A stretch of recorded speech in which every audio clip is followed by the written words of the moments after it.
Hello and welcome to Booklist. I'm Nancy Pearl. My guest today is author Bill Morris, whose new book, The Lions Finally Roar, The Ford Family, the Detroit Lions, and the Road to Redemption in the NFL, is just out.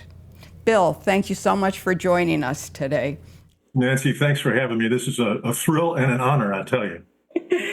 Well, we're all excited here. You have three football fans, two of them from Michigan, in the room with me, including me, and now you, all four of us. So it seemed to me in many ways that this was a book that you were born to write. Do you think? Well, yes, and I guess maybe that's a good point. It's funny, I'm mystified to this day about where books come from. I don't really know the answer to those things. And my boyhood, we had season tickets to the Lions when I was a boy. My father, as the readers will learn, worked for William Clay Ford Sr. for 10 years. He was his personal executive assistant. Ford called him my PR guy, kind of like my boy Friday, like his valet. I don't know what. But the history is very familiar to me. I lived it. I grew up in Detroit. I was a Lions fan, hardcore when I was a boy. Saw a lot of the stuff that happens in the book. So, and I guess in a sense, maybe I was destined to write it, although I didn't figure that out till I was almost 70 years old. And what made you decide? Was it the change finally in the Lions' fortunes, or the change of leadership, if not ownership?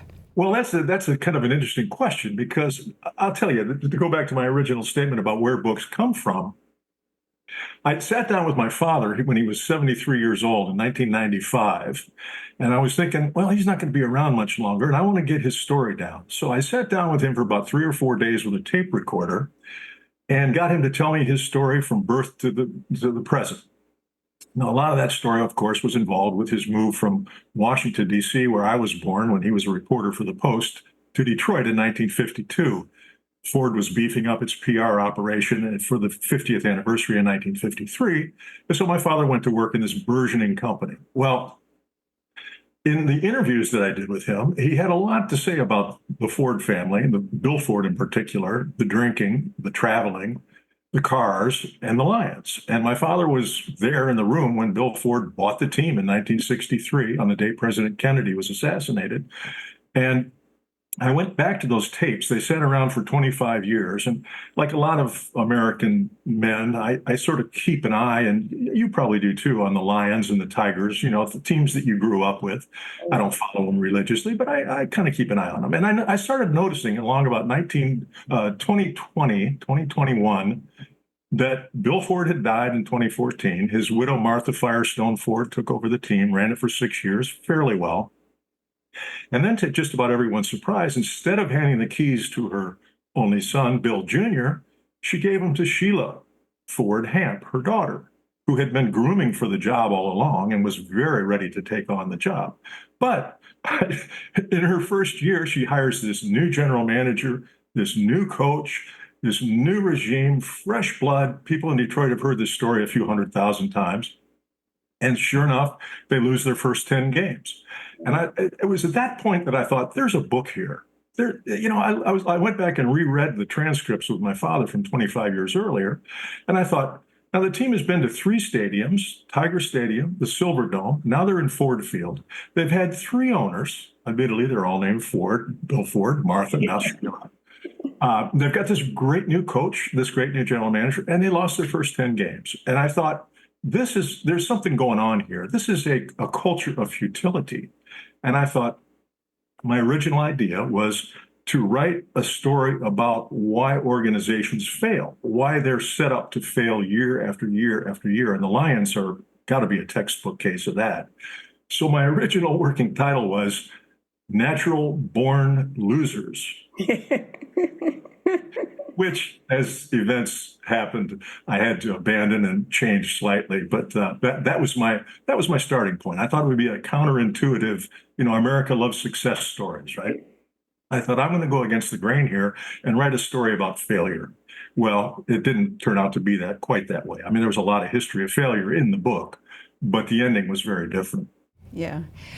In some ways, the story of the Lions parallels the history of Detroit, and the fact that the Lions in the last couple of years under Dan Campbell have been successful, and the way that Detroit seems to be coming back. I grew up in Detroit, and I went through high school in Detroit and then went to the University of Michigan. But it was a great place to grow up when I was growing up there, and the Tigers were great, and the Reds, the hockey team with the Red Wings were great. But and now I see Detroit. I mean, in my heart of hearts, I sort of think, oh, it would be fun to move back to Detroit and be kind of, finish the rest of my life there as I started it there. But in a funny way, in a strange way, you write about the curse on the Lions that quarterback Bobby Lane pronounced when he was unceremoniously traded. Would you talk about that? And that was 1958, right? The year after they had won their last championship in 1957, and people in Detroit were shocked when they traded him, and they were outraged. And it's an old Detroit, sort of an urban legend I discovered, which I didn't really know much about until I started researching the book. He's on his way out the door to move to Pittsburgh. He says that this team's not going to win for another 50 years. Well, he turned out a little conservative on his numbers, but and then Bill Ford buys the team, and the vote goes through on the day John Kennedy gets assassinated. And I quote Bill Ford saying years later, there was a stigma about that day, things that happened on that day, November 22, 1963, when he paid $6 million, an unheard of sum of money for a professional sports team in America, for the Lions. And he said there was a stigma. Well, curse, stigma, whatever it was, there was a cloud over that team for years and years and years. I don't think it was magic. I think it was bad management. But to go back to your point about Dan Campbell, he's an interesting case because not only is he a complete maniac, and he's talking about biting off kneecaps at his inaugural press conference. He played for the Lions in his last playing season in the 2008 when they lost all 16 games, and he mentioned that at his introductory press conference. He says, "I know what this city's been through. They've been kicked around, they've been knocked down, and this team's going to get knocked down, but we're going to get back up, and on our way up, we're going to bite off your kneecaps." Well, that proved prophetic in its own way because indeed he did turn the team around. But he understands the history as well as anyone. He lived it, he played it, and he turned out to be, I think, a pretty smart choice for a head coach. yeah, I thought that your book was really the sort of book that could, in a way, be written about every sports team that has come to represent a city, because what you find in this book is that it's really not just for sports fans. I mean, I think your original inclination or thought about writing a book about the way companies fail and how that happens, I mean, it was really not for a lack of talent that the Lions had. It was a lack of ownership coming in at the right moments or making the right decisions, and then bad drafts. And it could,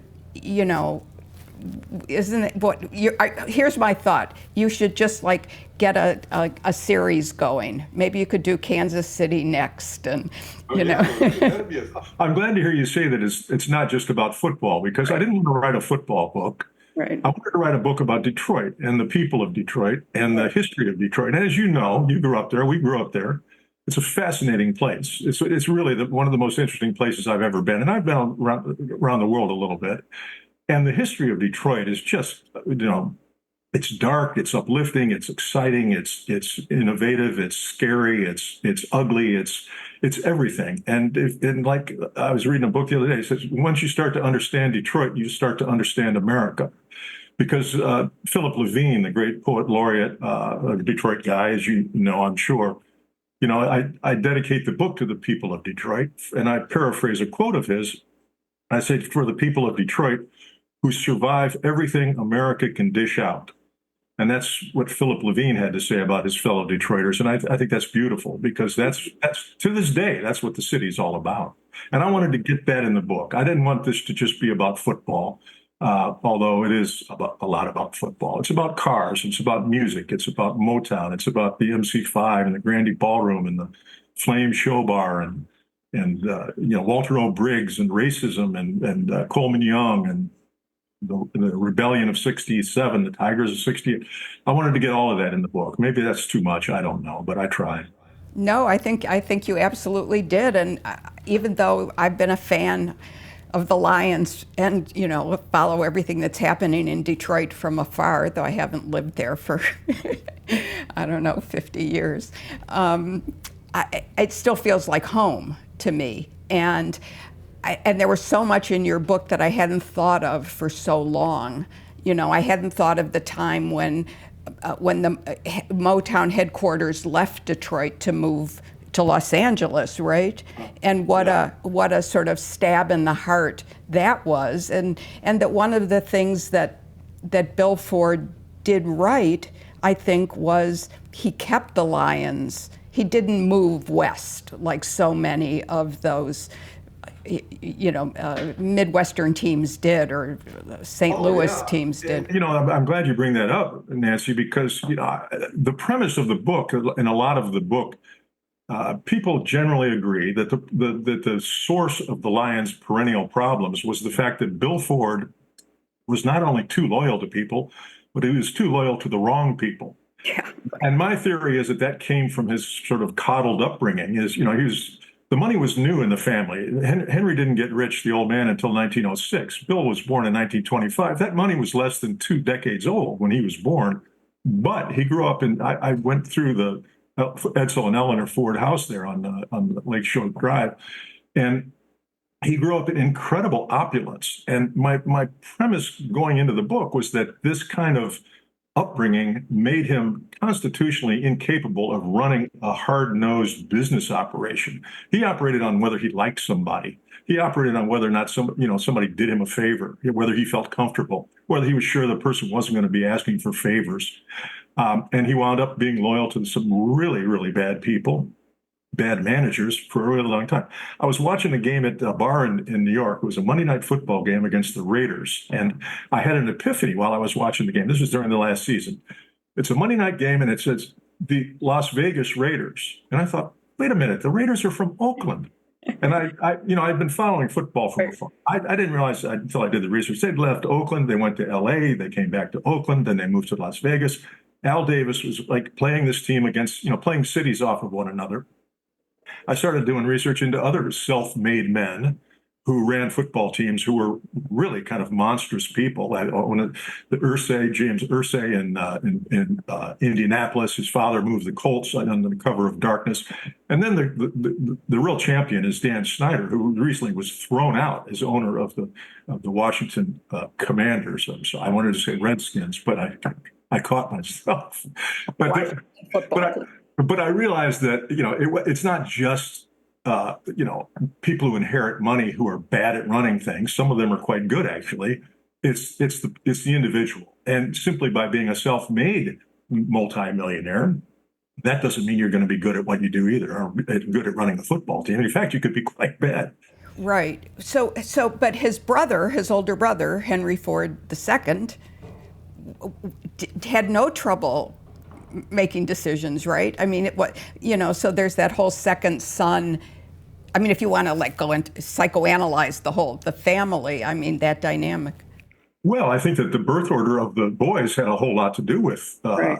with the way their lives played out. I mean, Henry too was the eldest. Benson was a sort of a feckless middle brother, and then a sister, and then Bill was the baby. And the book, one of the episodes that my father was involved in was the Lincoln Continental Mark II, which was Bill Ford's dream car. He conceived the car. It was a homage to his father, Edsel. My father ran the promotional campaign that unveiled that car, and it was Bill Ford's dream. And they built a factory. He persuaded them to build a new factory. I think it's the most beautiful car Ford Motor Company ever built. A real testament to Bill Ford's sense of style. And Henry killed that car dead after 2 years. They had a meeting. Robert McNamara said, the numbers don't add up. Mr. Bean Counter, who was about to give us the Vietnam War. They killed that car, and after just 2 years, And Bill Ford started drinking. And he bought into the syndicate that owned the Lions, and the Lions became his way of dealing with this sibling war that he had with Henry, where the saying was, there's only room for one Ford at Ford Motor Company. It was always that way. Henry drove his son Edsel to an early grave because he couldn't stand the thought of anybody, usurping his authority. Henry II did the same thing to Benson and Bill, and both of them started drinking heavily. Bill, to his credit, stopped drinking in about 1965, never drank again, joined AA, and lived a rich 40-year life. But I don't think it's doing too much psychoanalysis to say that the birth order and the rivalries between those brothers was a very big part in not only the family dynamics, but the history of the Ford Motor Company and the Detroit Lions and the city of Detroit. Right, right. So Detroit, Matt Millen was promoted by Bill Ford to be the general manager and proved to be, I think, generally accepted, one of the least successful general managers. But Detroit had some great players. They had Barry Sanders. And I spent some years in Stillwater, Oklahoma, and we would go to the football games when Barry Sanders and Thurman Thomas, a Hall of Fame, were in the same backfield. So that was really, an exciting time for us. But they, in many ways, and I think you talk about this, although maybe not in these terms, I mean, two great players from the Lions retired early because of disappointment. I mean, it wasn't that they were injured, it just was.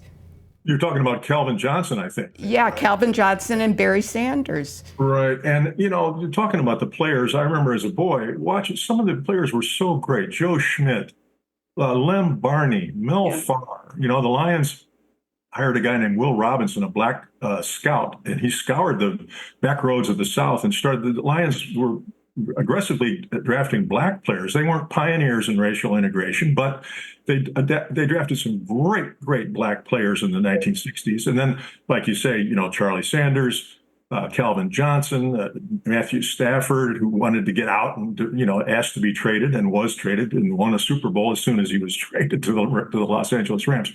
But there's no doubt about the fact that they had great players over the years. And Calvin Johnson, when he walked away, he said, I look around and we've got great people in positions, me and the guy, Sue, I can't pronounce his name, Matthew Stafford, you got me, but we don't have a team. We've got some great individuals, but we've never had a team. And that's one of the great lessons of the Lions, is that nobody ever figured out how to make them play as a team until now. I mean, I think that in the course of writing this book, I went to my only game at Ford Field last year, so I beat Carolina. I watched, the vibe in that stadium is incredible. I mean, it's really an electric place, and I think it's gotten more and more so as, of course, they won 2 playoff games there. Interestingly, Sheila Hamp, she likes to be called Hamp. She doesn't even want the Ford name in there. Sheila Hamp doubled the number of playoff wins her parents managed in 56 years.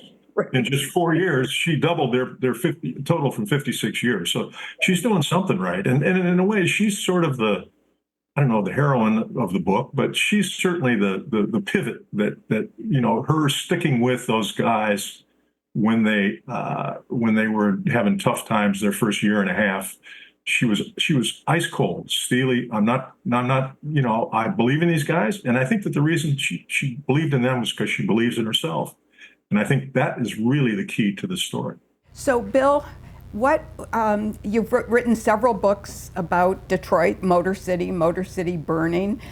You mentioned earlier in our discussion that you were still reading about Detroit. What's next? What's coming up next? Well, I was afraid you were going to ask me that because I don't know the answer, but I got a few candidates. Motor City Burning is a story that I think is kind of not finished. It took place during the summers of '67 and 1968, during the fiery summer of '67, and then, of course, the Tigers winning in '68. And I'd like to revisit that story. I mean, the Frank Doyle, the cop, Willie Bledsoe, the young black guy who gets away and, gets away. He doesn't get away with murder, but he escapes a bad situation.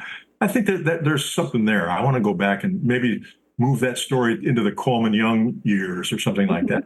Another idea, I was always, as a boy, I was fascinated by the fact that William Clay Ford, an heiress to a huge auto fortune, married Martha Firestone, heiress to a huge tire fortune from Akron, Ohio.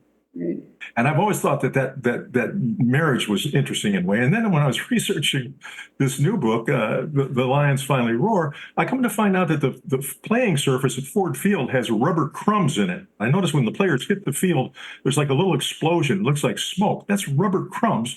And they did it with all recycled Firestone tires.